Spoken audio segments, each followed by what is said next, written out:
Salam pemberdayaan. Kami kembali menjumpai Anda dalam acara talkshow Rumah Kita. Pemirsa, sejak tanggal 4 Desember kemarin, sebagian publik Kalimantan Barat sedikit dikejutkan. Karena apa? Karena suatu atau ada pernyataan yang biasanya jarang terjadi ini.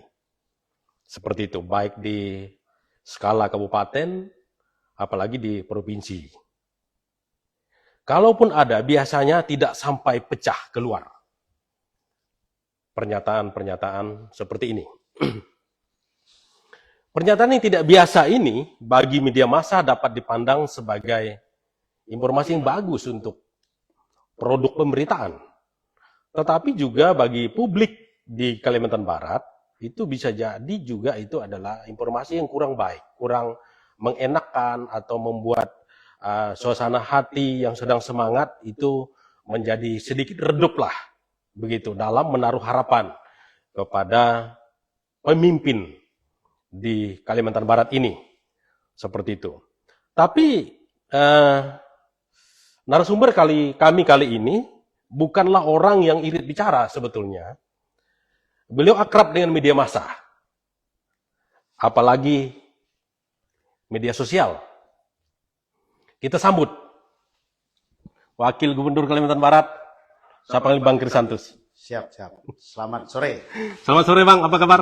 Kabar baik, puji Tuhan. Oke, puji Tuhan. Terima kasih sudah datang di studio Ruai TV Rumah Kita.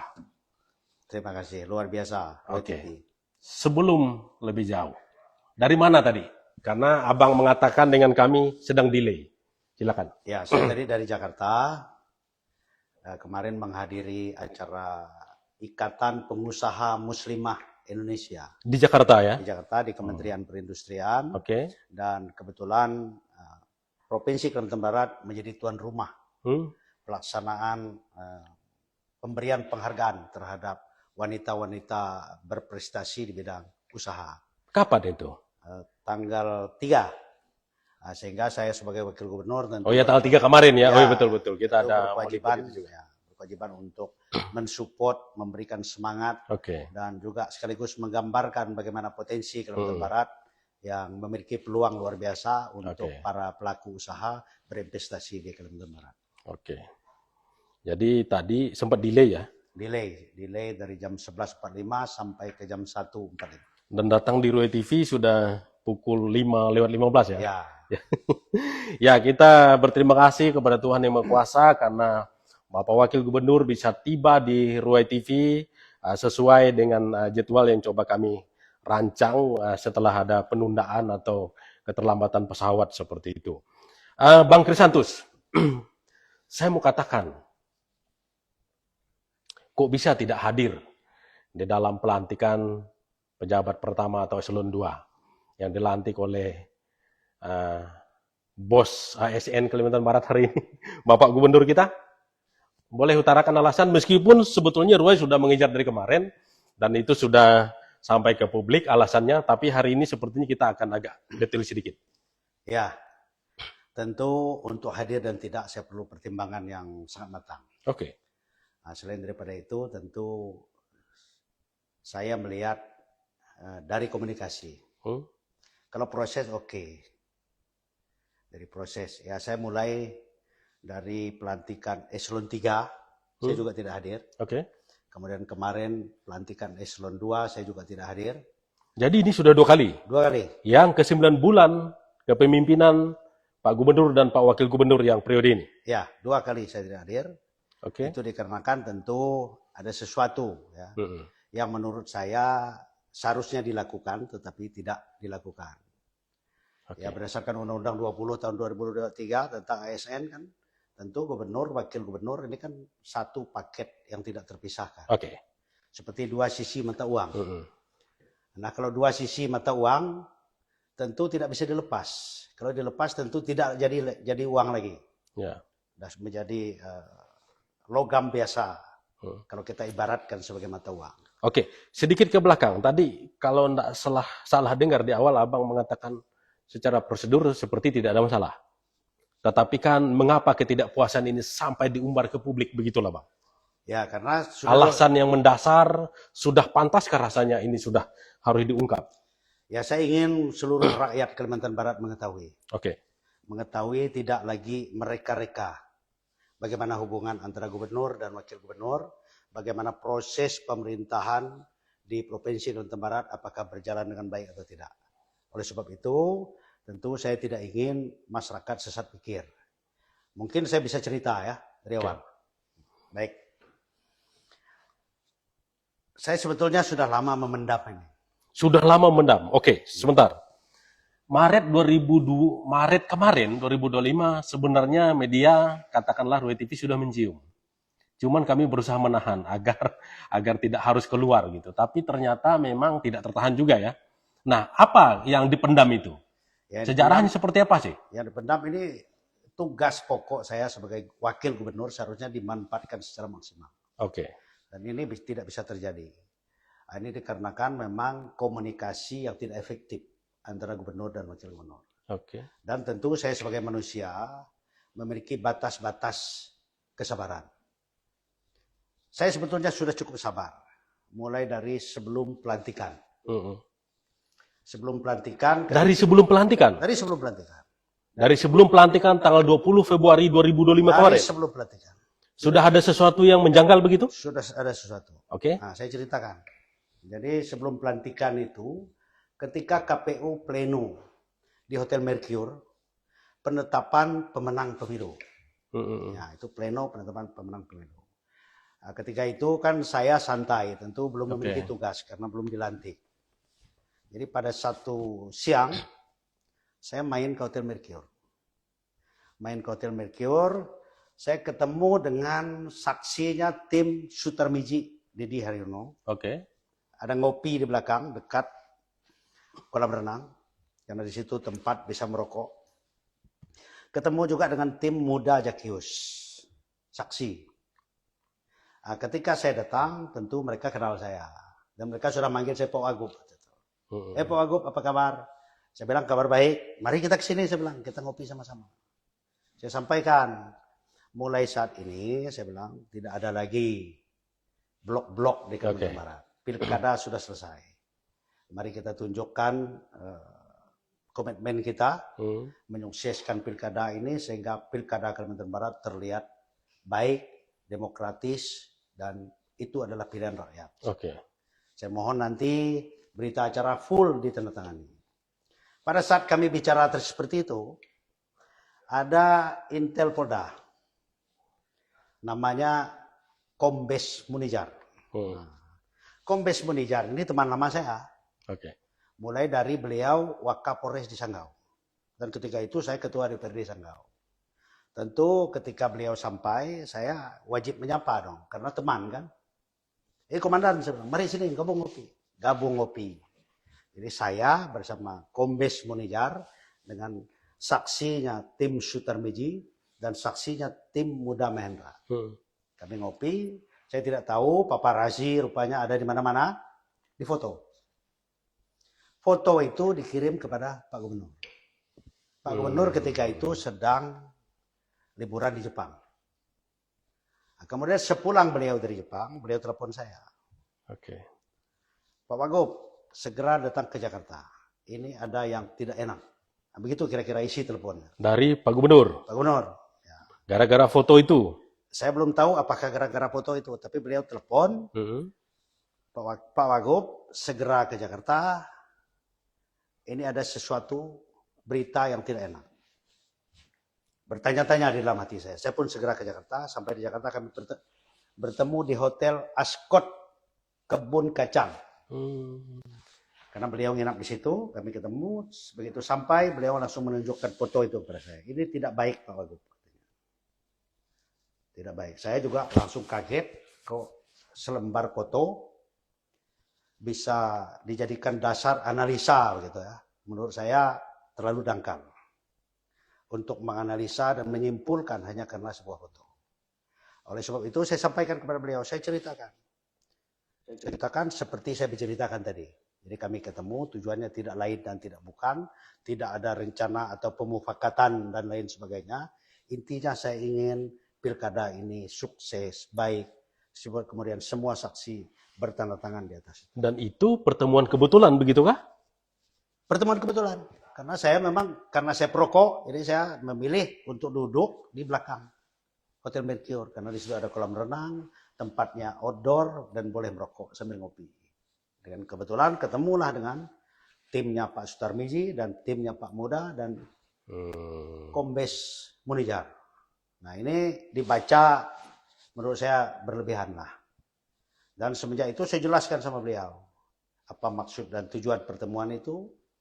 Walaupun pertemuan itu tidak sengaja, tetapi juga punya isi. Saya ingin menyukseskan pilkada, tidak lagi rakyat Kalimantan Barat terpecah-pecah. Oke. Nah, dan itu juga mengganjal saya setelah itu. Tahan dulu Bang, kita jeda dulu ya. Siap. Kami akan kembali sesaat lagi, tetaplah bersama kami di rumah kita.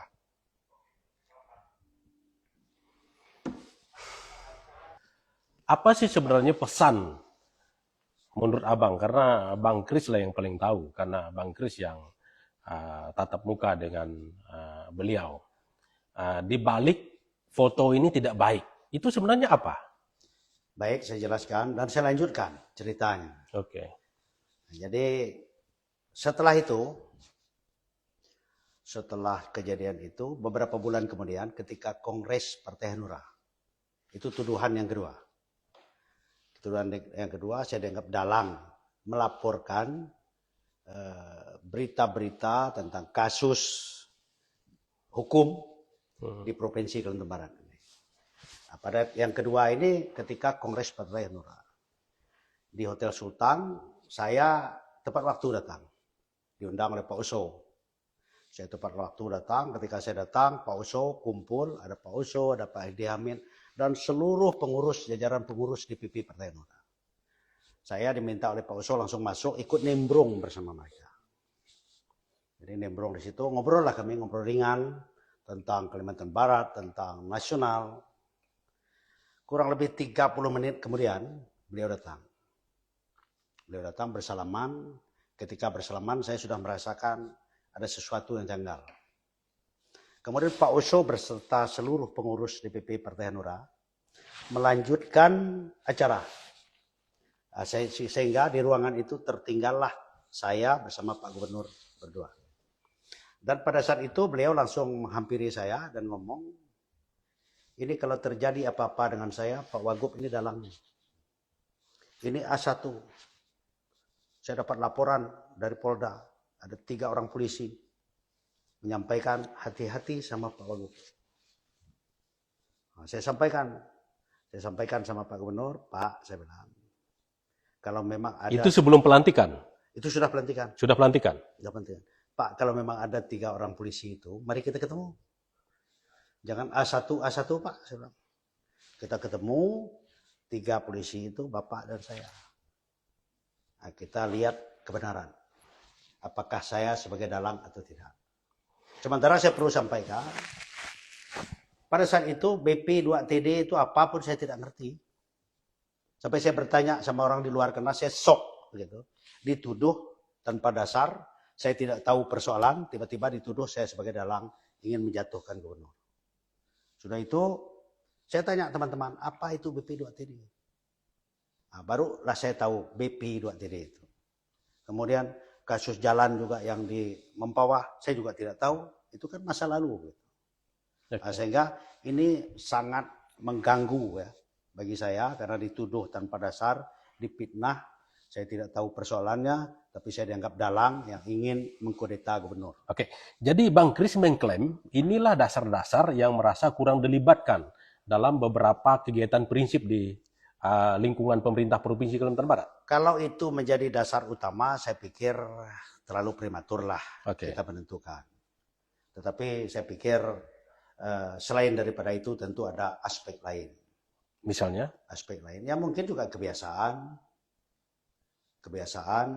bahwa ya wakil gubernur ini hanya sebagai wakil, bisa ditanya atau tidak. Kalau perlu ya ditanya, kalau tidak ya tidak. Bisa diabaikan begitu saja.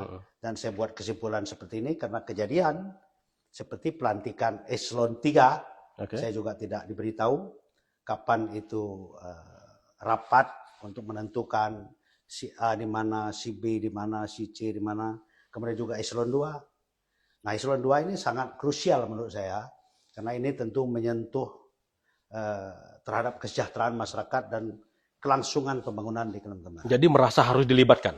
Karena harus dilibatkan, memang perlu pertimbangan dan sesuai dengan undang-undang. Oke. Undang-undang 20 tahun 2023 tentang ASN, di mana wakil gubernur bertugas sebagai pembina dan pengawas. Ya, dan mohon diklarifikasi kalau kurang tepat, tapi di Undang-Undang Nomor 23 2014 juga kalau tidak salah, gubernur harus berkoordinasi dengan wakil gubernur untuk mengangkat dan meminta pertimbangan untuk memberhentikan seorang pejabat di lingkungan pemerintah Provinsi Kalimantan Barat. Paling tidak yang pejabat pertama begitu. Betul, betul. Ya, tapi di sisi lain juga undang-undang itu kan mengatakan bahwa mengangkat dan memberhentikan juga hak prerogatif gubernur. Ya. Itu gimana Bang Kris melihat ini sebagai wakil gubernur? Betul, hak prerogatif gubernur, tetapi kan semuanya dibicarakan. Oke.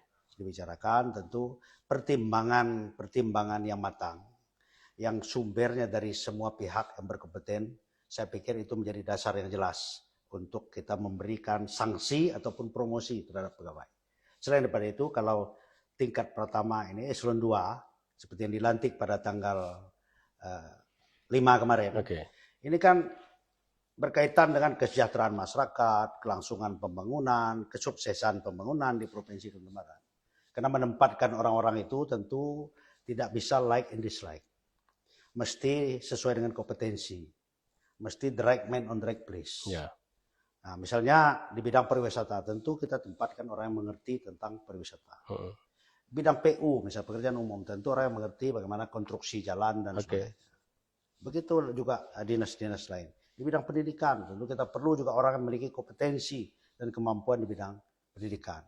Oleh sebab itu, karena ini sangat penting, maka perlu dibicarakan bersama. Nah, proses yang kemarin, mulai dari eselon 3, eselon 2, jangankan dibicarakan, satu kata pun saya tidak pernah diajak ngomong. Satu kata, bukan satu kalimat. Pak Wagub, kan gampang saja sebetulnya. Pak Wagub, kita ini mau merotasi atau mau menempatkan eselon 2 kita.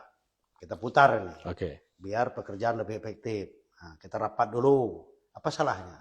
Mungkin Pak Wagub ada masukan atau saran. Si A cocok di mana, si B cocok di mana. Dan wakil gubernur itu pembina pegawai ya? Pembina pegawai. Nah, dan banyak lagi. Bahkan kewenangan saya juga diambil. Misalnya? Misalnya begini, pernah saya dulu akan mengevaluasi Dewan Pengawas Rumah Sakit. Oke. Oh, itu dipotong mentah-mentah. Itu bulan berapa? Dipangkas. Kan baru 9 bulan ini. Ya, itu sekitar 3 bulan setelah dilantik. Oke. Karena saya melihat Dewan Pengawas Rumah Sakit tidak sesuai dengan peraturan gubernur yang menentukan Dewan Pengawas Rumah Sakit, di mana 2 orang dari keuangan, 2 orang dari pemerintahan, dan 1 dari akademisi. Jadi itu mau dievaluasi? Saya mau evaluasi sebagai bentuk, sebagai wujud tugas pokok dan fungsi saya di bidang pengawasan. Dipotong maksudnya? Dipotong ya, dimentahkan begitu saja ketika rapat. Oke. Ya. Jadi itu yang terjadi.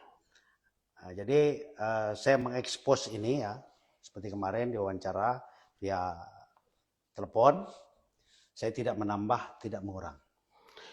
Termasuk juga pembahasan APBD. Oke, sebentar. Ini kan kita live nih Bang, dan kita sudah sama sadar ya. Dan ya tentu ketika segala statement, segala sesuatu yang dipendam itu dikeluarkanlah pada saat ini, dan publik tentu akan semakin hari semakin bertambah untuk mengetahui situasi ini yang terjadi di kalangan pemerintah atau pucuk pimpinan pemerintah Provinsi Kalimantan Barat. Tapi sebelum lebih jauh ke situ, kemarin kan diusung 3 partai ya? Ya. Pak Gubernur, Pak Wakil Gubernur, itu diusung PDI Perjuangan, diusung oleh Hanura, diusung oleh P3. Dan kalau saya tidak salah ingat, ada 1.365.000 sekian. Betul. Suara. Ya, 53%. Oke. Lebih. Ada komentar untuk ini? Ya, artinya kalau saya orang partai ya, saya sekarang sebagai bendahara PDI Perjuangan. Ya. Dan tentu ya menurut saya ya, kita jangan lupakan partai itu. PDI Perjuangan, P3 dan Hanura. Emang selama ini dilupakan? Merasa dilupakan? Secara kepartaian juga? Ya kalau menurut saya kalau sudah pindah partai bukan dilupakan lagi, ditinggalkan. Oke. Sebagai pemimpin kita harus konsisten. Harus jelas di mana kita berpijak. Emang ini ceritanya PDI Perjuangan menginginkan Pak Nursan gabung PDI Perjuangan. Ya walaupun tidak gabung, setidak-tidaknya permisi dong. Oke. Permisi. Ada ucapan terima kasih lah kepada partai. Tapi Pak Nursan waktu Konfirda dan Konfircap kemarin kan mengatakan, PDI Perjuangan di hati saya begitu. Meskipun saya di partai yang lain. Ya saya tidak tahulah hati beliau kan. Oke. Tidak tahu. Jadi saya tidak ingin menambah, tapi saya tidak tahu hati beliau seperti apa. Tetapi kalau saya tidak akan pernah lupa dengan sejarah. Oke. Dan saya tidak akan lupa dengan jasa orang yang sudah membesarkan kita. Itu wajib bagi seorang pemimpin, dan pemimpin harus konsisten. Hari ini berkata A, besok, lusa tetap A, apapun yang terjadi. Itulah seorang pemimpin. Ya, sebenarnya kami sebagai masyarakat Kalimantan Barat, masyarakat awam lah ya, sebagian besar, belum sumur jagung. Banyak orang mengatakan sumur jagung, tapi ini sebenarnya belum sumur jagung, baru 9 bulan kita hitung. Betul, 9 bulan. Nah, nanti dia 1 tahun pada tanggal 20 Februari 2026, baru 1 tahun kepemimpinan Pak Nursan dan Pak Krisantus. Tetapi dini sekali ya, muncul hal-hal semacam ini. Bahkan kalau kita dengar tadi, saya mau mengatakan tidak benar, tidak mungkin juga. Ya. Karena ini apalagi kita bicara di depan publik ya. Dan ini dikatakan oleh seorang Bapak Krisantus Kurniawan, dan saya pikir Anda hadir di sini dengan hati yang murni. Ya. Yakin begitu? Yakin. Saya bicara tidak menambah, tidak mengurang. Oke. Bisa dikonfrontir apa yang saya bicarakan ini. Jadi satu kata pun saya tidak tambah. Dan selain daripada itu tentu ya, kalau cerita hubungan, saya selama ini, saya orang yang selalu berpikir positif. Oke. Positive thinking. Saya tidak pernah berpikir negatif thinking kepada seorang. Nah, jadi kalau ditanya bagaimana hubungan antara gubernur dan wakil gubernur, versi saya baik-baik saja. Nah, cuma ya versi beliau, terus terang saya katakan, berdasarkan kejadian, tuduhan pertama saya sebagai dalang, tuduhan kedua saya sebagai dalang, nah, tentu beliau menganggap saya sebagai sebuah batu sandungan. Oke. Ya. Yang harus diwaspadai karena saya memang sudah divonis sebagai dalang melapor ke aparat penegak hukum tentang kasus beliau. Padahal itu tidak pernah sama sekali saya lakukan. Merasa dituding begitu ya? Ya. Diklaim dituding begitu ya? Ya memang dituding seperti itu. Okay. Karena dengan kejadian yang pertama sebelum pelantikan, karena selembar foto, kemudian tuduhan yang kedua pada saat kongres. Nah ini kan saya merasa difitnah. Ya. Saya tidak melakukan apa-apa, tapi saya diam saja. Karena saya sebagai pemimpin, saya harus sadar, saya orang nomor 2 di Kalimantan Barat, tentu saya harus sesabar mungkin menghadapi hal ini. Ada penjelasan-penjelasan tertentu kepada beliau setelah menghadapi situasi seperti yang dialami itu? Saya jelaskan, Pak Gub, saya bilang, saya Katolik. Sampai sejauh itu. Saya jarang bicara membawa kepercayaan. Kalau saya sudah bawa kepercayaan, itu sudah merupakan sesuatu yang luar biasa. Saya Katolik. Ajaran Katolik, cinta kasih. Tidak ada ajaran di dalam Katolik, sirik, iri, dengki, membenci seseorang. Mohon maaf, Bang Kris. Anda bisa bersumpah kepada Tuhan dalam hati Anda untuk hal ini? Bahkan di depan umum begini? Bisa. Maka saya bilang waktu itu, dalam nama Yesus Kristus. Sejak awal sudah hati yang murni? Ya, murni. Saya katakan begitu. Karena saya tidak melakukan apa-apa. Oke. Kami sekali lagi, sebagai masyarakat Kalimantan Barat, apalagi di media arus utama, kami sedang tidak menginginkan hal semacam ini. Ada, baik yang tidak terlihat dan terlihat. Karena sebetulnya dengan suara 1.365.000, itu menunjukkan bahwa Anda berdua itu sangat dicintai. Atau setidaknya cukup dicintai. Ya. sangat diusung untuk memimpin Kalimantan Barat. Yang sangat majemuk. Bahkan bukan hanya bicara beberapa kelompok, tetapi kita adalah tuan rumah terbaik harusnya untuk para sahabat-sahabat yang datang dari luar. Betul. Keluarga-keluarga datang dari luar. Nah, jadi ketika Anda sudah memutuskan untuk membuka ini ke publik, memang sudah tidak ada jalur lain, cara lainkah selama ini agar Bapak berdua bisa berdamai kembali secara perasaan, dibalik kalau bertemu bisa salaman, senyum, yang mungkin ya saya bisa pastikan bisa saja itu adalah senyum palsu mungkin kalau memang ini apa adanya terjadi. Ya. Nah, karena di sisi lain Pak Gubernur juga mengatakan, saya baik-baik saja dengan Pak Wakil Gubernur, hanya kami jarang bertemu karena beliau memang sibuk di luar. Ya. Nah, itu, tetapi di sisi lain kan Bang Kris, atau saya katakan Anda dengan tegas mengatakan sebaliknya. Ya, menurut saya siapapun orangnya, ketika berada di posisi saya, seperti saya ceritakan tadi, dituduh pertama, dituduh kedua, kemudian tidak dilibatkan tugas pokok dan fungsi saya sebagai wakil gubernur, pemikiran-pemikiran saya tidak dimaksimalkan, tentu akan menyampaikan hal serupa. Seperti saya. Dan sampai hari ini juga, ya hubungan baik-baik saja sebetulnya. Baik-baik saja, karena saya tidak merasa. Jadi orang yang tidak merasa tentu, saya pikir peluang saja, karena saya tanpa beban. Saya sebagai wakil gubernur Kalimantan Barat tanpa beban. Tapi saya mau konfirmasi juga.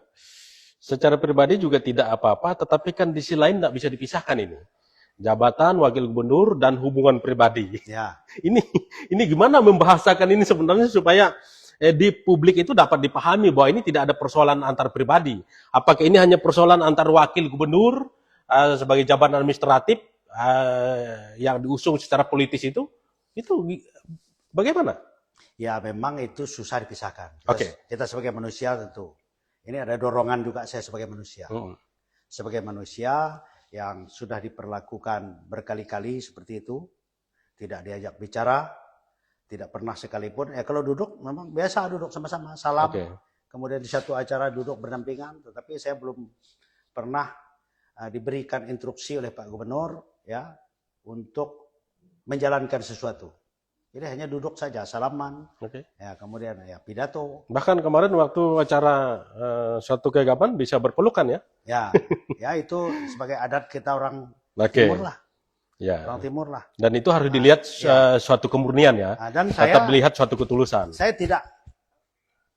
tidak bersandiwara terhadap itu. Jadi kalau saya salam dengan orang, saya betul-betul salam menghormati orang tersebut. Kemudian kalau saya cipika-cipiki misalnya kan, nah itu juga merupakan satu bentuk kerinduan sebetulnya yang ingin saya wujudkan. Tetapi tentu kita tidak bisa menyelami hati dan pikiran orang. Tahan Bang, nanti kita lanjutkan. Kita jeda lagi, tetaplah bersama kami di rumah kita.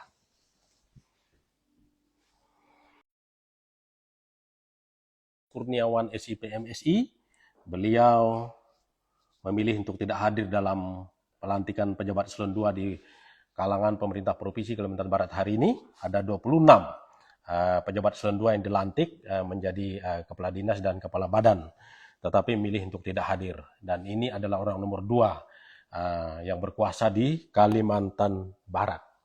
Bang Kris, bagaimana hubungan dengan para ASN? Ya paling tidak di level pertama ini, atau eselon 2, eselon 3 selama ini. Ya, kalau saya apakah juga ada misalnya ada bahasa terdengar, dirasakan atau seperti apa ini orang A, orang B, C? Ya, kalau saya ini kan orang kopi ya. Lahir dari masyarakat biasa, berjuang, bersusah payah. Hampir semua kerja-kerja masyarakat saya pernah lakukan. Sehingga dalam pergaulan juga saya tidak ingin ada jarak. Ya para ASN dengan saya ya enjoy. Jadi kan orang suka bikin jok-jok yang lucu. Jadi saya ingin sebetulnya dari awal pemerintahan yang riang gembira. Saya tidak ingin para ASN itu takut sama pemimpinnya. Tapi yang baik adalah pemimpin itu dihargai karena ketulusannya, karena kebijakannya dalam membangun, memberikan motivasi kepada ASN. Sehingga hubungan saya sangat baik dengan seluruh ASN yang ada. Oke. Ya. Ini dipastikan baik ya? Baik. Tidak ada terasa sekat-sekat atau misalnya menjauhi atau sebaliknya? Tidak, saya tidak ingin sekat. Ya. Maka saya pernah pidato di depan DPRD. Dan itu memang terbukti tidak ada? Ya, begini, kenapa saya pidato? Tentu karena ada yang berusaha membuat sekat. Oke. Membuat sekat. Oh, ini orang Krisantus. Ini orang Sutarmiji. Ini orang Rian Norsan. Ini yang ingin saya hapus sebetulnya di kalangan ASN. Sampai saya sampaikan, saya pidato di depan Dewan ketika saya mewakili gubernur. Ini eksekutif sendiri saya bilang. Yang mendikotomi ASN. Ada orang Krisantus, ada orang Sutarmiji, ada orang Rian Norsan. Sampai saya sampaikan, Pak Sutarmiji jangan kita bawa-bawa lagi. Beliau sekarang sudah berhenti jadi gubernur, istirahat beliau. Jangan kita bawa-bawa lagi dalam dikotomi politik di pemerintahan Provinsi Kalimantan Barat. Kenapa saya cukup kesal dengan oknum-oknum yang membuat sekat seperti itu? Itu karena memang komitmen awal saya terhadap Provinsi Kalimantan Barat ini. Di setiap kesempatan saya selalu bicara, Kalimantan Barat ini terdiri dari 24 suku. Siapapun, suku apapun, agama apapun yang sudah hidup, sudah mengabdi di Kalimantan Barat adalah putra Kalimantan Barat. Tidak ada asli dan tidak asli, tidak ada pendatang dan non-pendatang, tidak ada keturunan dan non-keturunan. Ini warga kita Tionghoa kan sering dibilang warga keturunan. Saya paling tidak suka dengan kalimat itu.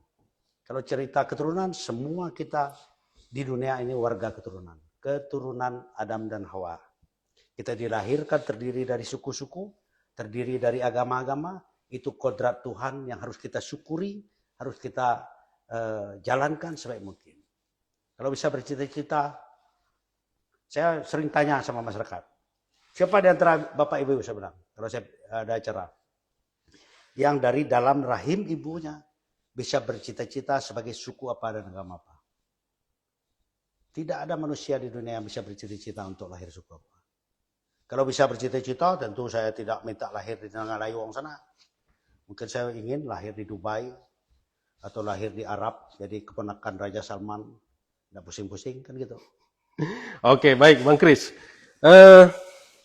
Kita tinggalkan sedikit. Jadi dipastikan bisa dilewati bahwa hubungan dengan para aparatur sipil negara berjalan dengan baik. Sangat baik. Dan itu ada 3 kategori, orang A, orang B, orang C bisa dikendalikan. Ya. Karena tidak terlalu mencolok munculnya ke permukaan. Cuma saat ini orang takut jalan sama saya. Ya manusiawi lah saya pikir ASN. Oke. Kita ke APBD. APBD kan sudah disahkan kemarin. 6 triliunan lebih. Seperti itu. Tetapi di sisi lain ada silpa yang diproyeksikan untuk masuk dalam APBD 2026 itu ada 300-an miliar. Seperti itu silpa tahun 2025 ini. Tetapi saya tidak akan mengulas itu secara mendetail. Nah, yang mau saya tanyakan begini. Bagaimana keterlibatan Bang Kris dalam pembahasan APBD? Kan ketika membicarakan pemilihan gubernur dan wakil gubernur kan orang kan taunya sepaket. Yang bisa menolong mereka, yang bisa membangun jalan mereka, yang bisa menampung aspirasi mereka dan seterusnya. Nah, hari ini aktifkah ikut membahas itu bersama Pak Gubernur dan perangkat kerja yang ada di lingkungan pemerintah Provinsi Kalimantan Barat? Baik. Alim lebih tahu daripada saya. Saya sampai hari ini saya tidak tahu silpa. Saya tidak tahu kapan APBD itu diketok. Oke. Kemudian di perubahan APBD tahun 2025 juga saya tidak tahu kapan itu diketok. Kemudian APBD 2026 juga saya tidak tahu itu kapan diketok.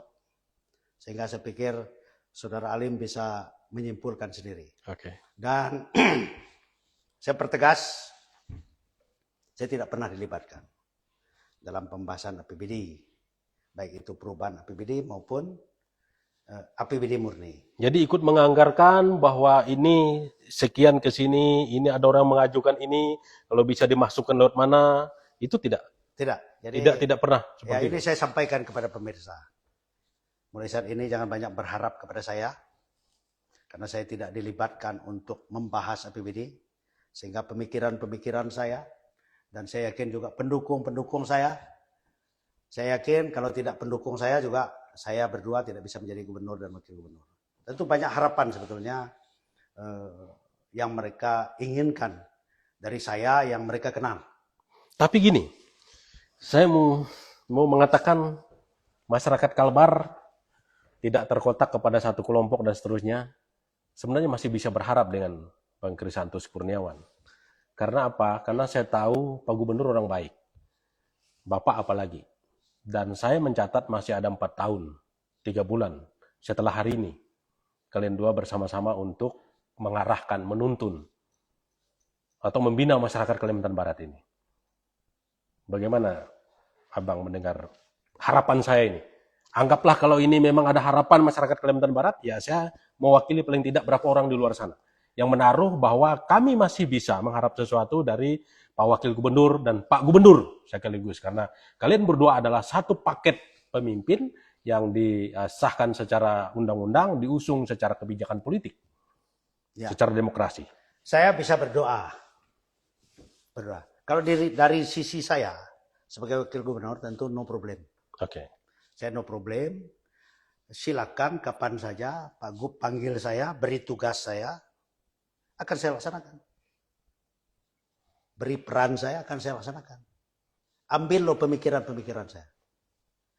Dan di dalam otak saya, Lem, saya ingin Kalimantan Barat ini mandiri. Dengan kondisi negara saat ini, di mana TKD juga dipotong. Oke. Tentu sebenarnya tujuan pemerintah pusat sangat positif. Tujuan Presiden Prabowo Subianto sangat positif. Kenapa dia sedikit demi sedikit mengurangi transfer daerah. Tujuannya tidak lain dan tidak bukan adalah bagaimana daerah tersebut bisa mandiri dengan mengandalkan potensi sumber daya alam yang ada. Nah, Kalimantan Barat ini kan kita tahu bagaimana potensi sumber daya alam, semua jenis logam ada di Kalimantan Barat. Nah, ini tentu diperlukan pemikiran-pemikiran yang konstruktif, yang holistik. Kemudian diperlukan satu kreativitas, inovasi, dan kolaboratif untuk bagaimana kita mengelola sumber daya alam sehingga memiliki sumbangan yang besar terhadap pendapatan asli daerah. Kemudian pendapatan asli daerah tersebut dipergunakan juga untuk membangun Kalimantan Barat. Itu yang diharapkan atau pesan yang disampaikan oleh Pak Presiden. Nah, ini tentu tidak bisa terwujud kalau kondisi pemerintahan Kalimantan Barat antara gubernur dan wakil gubernur tetap seperti ini. Kalau terus-menerus menuduh wakil gubernur.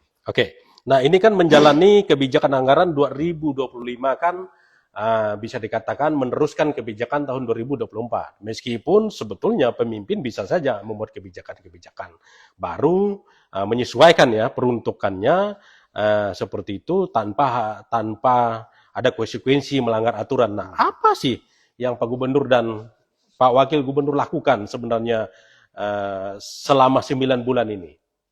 Sudah adakah rasanya itu berdampak kepada publik kah? Karena kan kalau kita dengarkan pembicaraan kan semangat nih.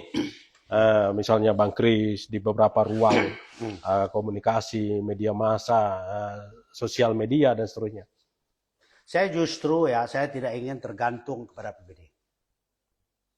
Sebagai seorang pemimpin, sebetulnya kita tidak bisa pasrah kepada APBD. Kalau pemimpin pasrah kepada APBD, itu sama dengan pemimpin inkremental. Jadi meneruskan yang dulu dengan merubah sedikit-sedikit. Inovasi perlu kita lakukan. Nah, saya ini berpikir profit oriented sebetulnya. Profit oriented. Bagaimana mengelola sumber daya alam, bagaimana meminta keterlibatan para pelaku usaha investor yang ribuan jumlahnya di Kalimantan Barat. Selain daripada itu, ya kita ingin juga CSR dijalankan.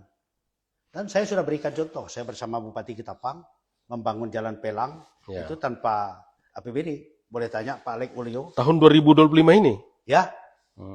Itu melibatkan perusahaan ya, CSR. Kumpulkan CSR, Oke. duduk bersama satu meja, kemudian kita bicara dari hati ke hati bahwa di sini bukan tempat untuk mengeruk kekayaan semata, tetapi tolong kekayaan yang sudah didapat lewat investasi di Provinsi Kalimantan Barat dibalikkan lagi dalam bentuk CSR. Jalan Pelang itu diperlukan sekitar 20 miliar untuk membangun Jalan Pelang. Pak Bupati punya inovasi, punya kreativitas, ya, menghubungi saya, Bang, bantu saya Bang, bagaimana menyampaikan kepada para investor. Puji syukur, alhamdulillah, investor mau, mereka urunan gotong royong membangun Jalan Pelang yang biayanya tidak kurang dari 20 miliar. Yang dari bupati ke bupati sebelumnya tidak pernah diperbaiki. Nah sekarang zaman Pak Ali Kulio diperbaiki. Nah ini kalau kita lakukan artinya bisa kita membangun tanpa APBD. Selain daripada itu saya juga pernah, ya, ada di kilometer 62 sampai ke desa Silit, anak-anak tidak bisa sekolah karena jalan rusak. Di mana dari desa Silit tersebut mereka harus sekolah ke kilometer 62 Nangapari. Saya telepon perusahaannya, saya tidak keberatan membuat surat rekomendasi. Itu ya. Kapan? Baru-baru ini. Baru-baru ini. Ya mereka kerjakan perusahaan. Mereka adalah berat, apa susahnya coba. Saya pikir ini sangat membantu masyarakat. Jadi jangan kita terlalu tergantung APBD. Di samping kita menjalankan fungsi pemerintahan, fungsi pembangunan yang kita melekat pada kita juga harus ada inovasi-inovasi. Ya ini kan ada 12 triliun ya. Mohon maaf, saya klarifikasi. Ada 6 triliun APBD tahun 2026 ini. Nah, bagaimana Abang melihat kalau ini kepada sektor-sektor yang prioritas, misalnya perkebunan, pertanian, infrastruktur, pendidikan, karena ini masalah yang selalu muncul ke permukaan. Ya harapan saya, walaupun saya tidak lihat APBD, saya tidak ikut membahas APBD, saya hanya berdoa tadi itu. Saya berdoa semoga diprioritaskan terhadap infrastruktur pedalaman yang menjadi kewenangan pemerintah provinsi. Kemudian semoga juga memperbaiki kualitas dan infrastruktur pendidikan. Kita tidak boleh lagi fokus di kota, tetapi kita harus melihat bagaimana SMK, SMA atau SLB yang menjadi kewenangan pemerintah provinsi yang jauh di pelosok sana. Karena itu tentu sulit kita untuk memonitor kondisi pendidikan di daerah. Oke, Bang Kris, tahan. Nanti kita akan kembali di segmen berikutnya. Tetap bersama kami di rumah kita.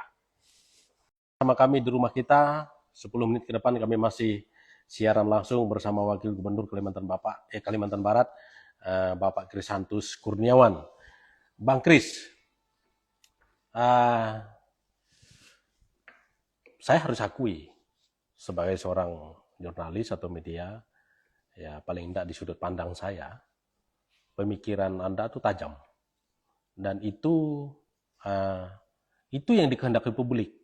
Karena memang sebagian banyak mengatakan itu kan setuju kalau kita lihat komen-komen. Begitu, meskipun tidak bisa dikatakan itu mewakili semua persetujuan masyarakat Kalimantan Barat. Tetapi bagi saya itu adalah bagus. Ketika plat kendaraan dari luar itu adalah pajaknya harus ke Kalbar. Seperti itu, untuk menambah pendapatan asli daerah. Ketika bicara investasi ditata, bagaimana tanggung jawab sosial perusahaan ini dikembalikan kepada masyarakat, tapi diatur sebaik-baiknya oleh pemerintah provinsi yang menjadi pembina, pembimbing, pengarah. Seperti itu. Ada kemarin oli palsu. Seperti itu. Nah ini kan ke publik itu luar biasa muncul ya. Seperti itu. Nah, adakah tindak lanjut teknisnya seperti apa? Selama ini, atau ada kendala, atau memang itu ya karena semangat bicara karena bukan eksekutor sehingga tidak bisa dilakukan? Ya, ada yang terlaksana, tapi saya pikir tidak sesuai harapan. Misalnya? Nah, karena memang gubernur dengan wakil gubernurnya harus seiring sejalan. Dalam membuat satu kebijakan. Ide misalnya dari saya misalnya, ya eksekutor kan gubernur. Jadi kalaupun saya berteriak sampai ke langit, kalau eksekutor terakhir juga tidak menunjang, tidak mendukung apa yang saya lakukan, tentu juga tidak bisa berjalan dengan baik. Salah satu misalnya cerita tadi plat KB, ini saya pikir, dan saya tidak anti-antinya. Walaupun dalam kondisi seperti ini, saya tidak patah semangat. Terus menyuarakan begitu ya? Terus menyuarakan, saya ingin kesadaran masyarakat, kesadaran para pelaku usaha, Dan ingat, tentu saya juga punya kewenangan, Oke. ya, dan saya juga punya kekuatan untuk memberikan sanksi, karena inilah tugas pengawasan yang ada pada saya. Saya ingin, kalau di perusahaan-perusahaan ini kan banyak pelat-pelat doang. Oke. Masa mampu beli mobil tidak mampu mutasi, balik nama. Sementara itu untuk mencari makan, mencari rezeki di Kalimantan Barat. Dan mengangkut barang dengan barang, volume besar ya, untuk kepentingan perusahaan, ya. Infrastruktur kita yang kadang tidak memadai, tetapi dilewati oleh kendaraan-kendaraan Jadi yang rugi kita. skala besar begitu. Rugi kita. Satu, berkontribusi merusak jalan. Kedua, menggerus kota BBM. BBM-nya pakai di sini kok. Sudah itu bayar pajak tempat lain. Coba, kan rugi kita. Nah, kemudian perorangan juga demikian, kendaraan-kendaraan operasional. Saya kalau nongkrong di Mega Mall itu, saya lihat berbaris, paling tidak ada 10 plat B. Apalah susahnya mutasikan kendaraan. Itulah wujud kita sebagai warga negara yang baik, ya, peduli dengan daerahnya. Ya. Nah, kalau investor juga demikian, saya ingin mereka berkantor di Kalimantan Barat. Ber-NPWP Kalbar. Dengan demikian mereka bayar pajak. Tapi itu kan baru keinginan sampai hari ini, belum terlaksana. Ada beberapa perusahaan yang sudah mengikuti himbauan saya. Tapi masih sebagian besar belum. Oke. Selain daripada itu, ya saya mau direstui maupun tidak, ini tanggung jawab saya kepada masyarakat. Kemarin beberapa waktu yang lalu saya sampai datangi kantor Pelindo di Jakarta. Saya datangi untuk segera memfungsikan Pelabuhan Kijing. Oke. Nah, ini kan diperlukan juga satu kebijakan dari Pak Gubernur. Membuat satu keputusan Gubernur tentang peruntukan pelabuhan. Jadi pelabuhan Dwi Kora karena memang tidak memadai lagi, karena di tengah kota tentu berdampak kepada kemacetan, berdampak juga kepada kecelakaan, kita dengar sering terjadi. Peruntukan itu harus dibuat lewat SK Gubernur. Dwi Kora pelabuhan domestik, Kijing pelabuhan internasional. Dan perlu masyarakat Kalimantan Barat ketahui, kita sudah puluhan tahun rugi. Puluhan tahun rugi. DBH ekspor sawit maupun tambang kita diekspor lewat Dumai, Riau, lewat Tanjung Priok, Jakarta. Akhirnya sawit dan tambang tersebut tercatat sebagai potensi alam Riau dan potensi alam DKI Jakarta. Okay. Pertanyaan saya, kalau di DKI Jakarta di mana ada kebun sawit? Di mana ada tambang? Dan itu berpengaruh kepada transfer daerah. Karena tercatat sebagai sumber daya alamnya Jakarta dan sumber daya alamnya Riau. Sementara sawit dari kita, tambang dari kita. Nah, saya himbaulah kepada para pengusaha, ya, investor yang 1.000 lebih di Kalimantan Barat. Ya. Cintai Kalimantan Barat, miliki Kalimantan Barat. Ya, dengan demikian kepedulian kita juga akan tumbuh. Ya. Nah, banyak sekali yang saya inginkan. Saya tidak, sebetulnya saya pikir ini ringan lah. Termasuk juga penyerapan tenaga kerja. Penyerapan tenaga kerja ini yang saya maksudkan, ya, ini definisi saya. Bukan buruh. Bukan tukang dodos sawit. Perusahaan biasa kalau ditanya, bagaimana penyerapan tenaga kerja? Oh, kami sudah menyerap 1.000 tenaga kerja, Pak. Ketika saya tanya apa jabatannya? Tukang dodos sawit, Pak. Tukang pupuk, Pak. Tukang pikul, Pak. Bukan itu. Yang masyarakat Kalbar. Yang masyarakat Kalbar. Kalau itu tidak perlu diminta otomatis. Tidak mungkin perusahaan di Pulau Jawa investasi ke Kalimantan Barat membawa buruh dari Pulau Jawa. Otomatis orang Kalimantan Barat yang menjadi buruh.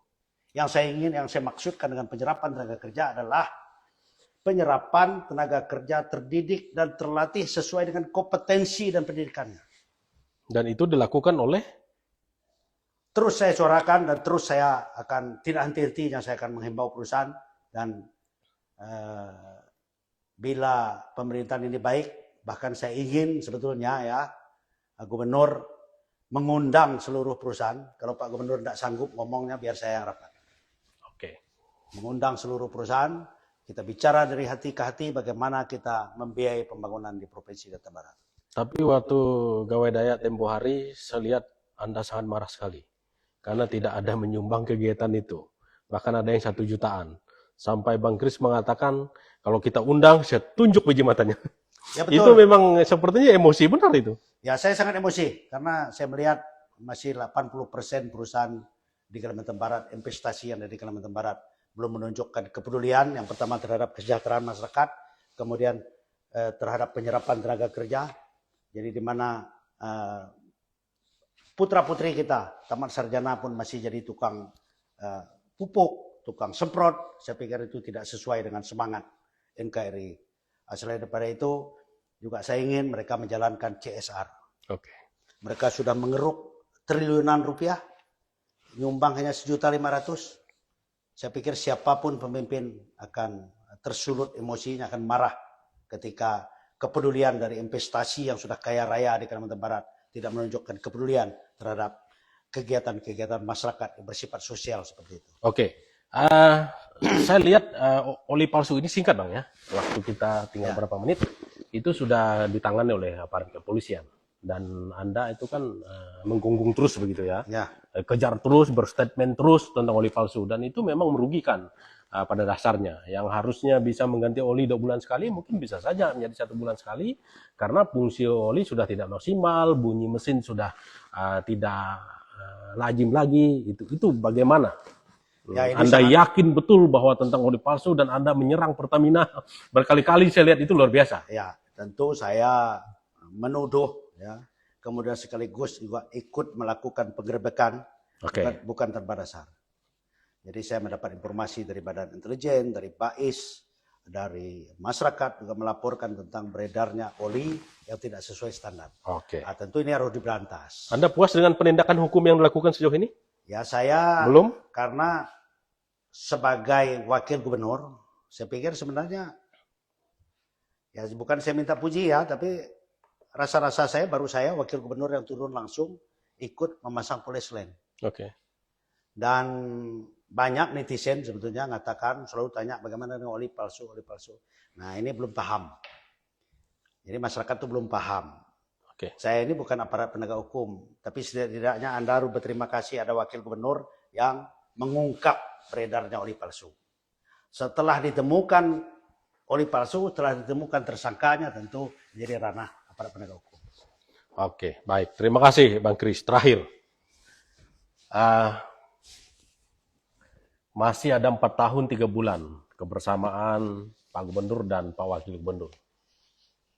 Masih ada harapan untuk memperbaiki komunikasi ini. Dan apa yang Anda inginkan sebetulnya dengan Pak Gubernur?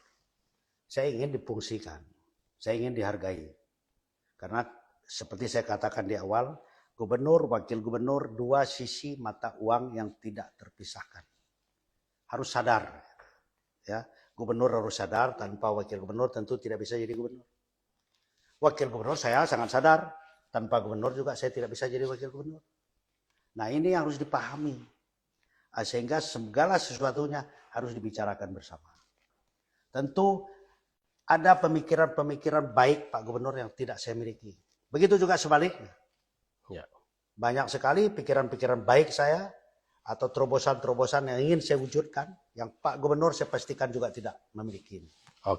Terakhir, apa yang ingin Anda sampaikan kepada publik Kalimantan Barat dan organisasi perangkat daerah di Kalimantan Barat, baik eselon 1, eselon 2, eselon 3 dan seterusnya? Ya, saya ingin menyampaikan kepada seluruh ASN, kemudian 5.600.000 penduduk Provinsi Kalimantan Barat. Saya hari ini menyampaikan semuanya. Tentu ini tidak saya tambah, tidak saya kurang. Satu kata pun saya tidak menambah. Ini sesuai dengan kejadian yang sesungguhnya, dan saya ingin masyarakat Kalimantan Barat mulai saat ini memahami apa yang terjadi di Provinsi Kalimantan Barat. Jadi kita jangan saling menyalahkan. Karena ini sudah saya sampaikan secara jelas dan transparan. Sehingga kita sudah memahami pokok persoalan kenapa terjadi misalnya wakil gubernur tidak menghadiri pelantikan. Kemudian kenapa gagasan-gagasan tidak bisa terlaksana secara sukses. Gagasan masyarakat Kalimantan Barat perlu saya sampaikan, banyak sekali gagasan, ya, ide yang ingin saya wujudkan sebetulnya. Dan selain daripada itu juga banyak juga aspirasi-aspirasi masyarakat tentang jalan, tentang perumahan, tentang pendidikan yang juga tidak bisa saya wujudkan. Kenapa?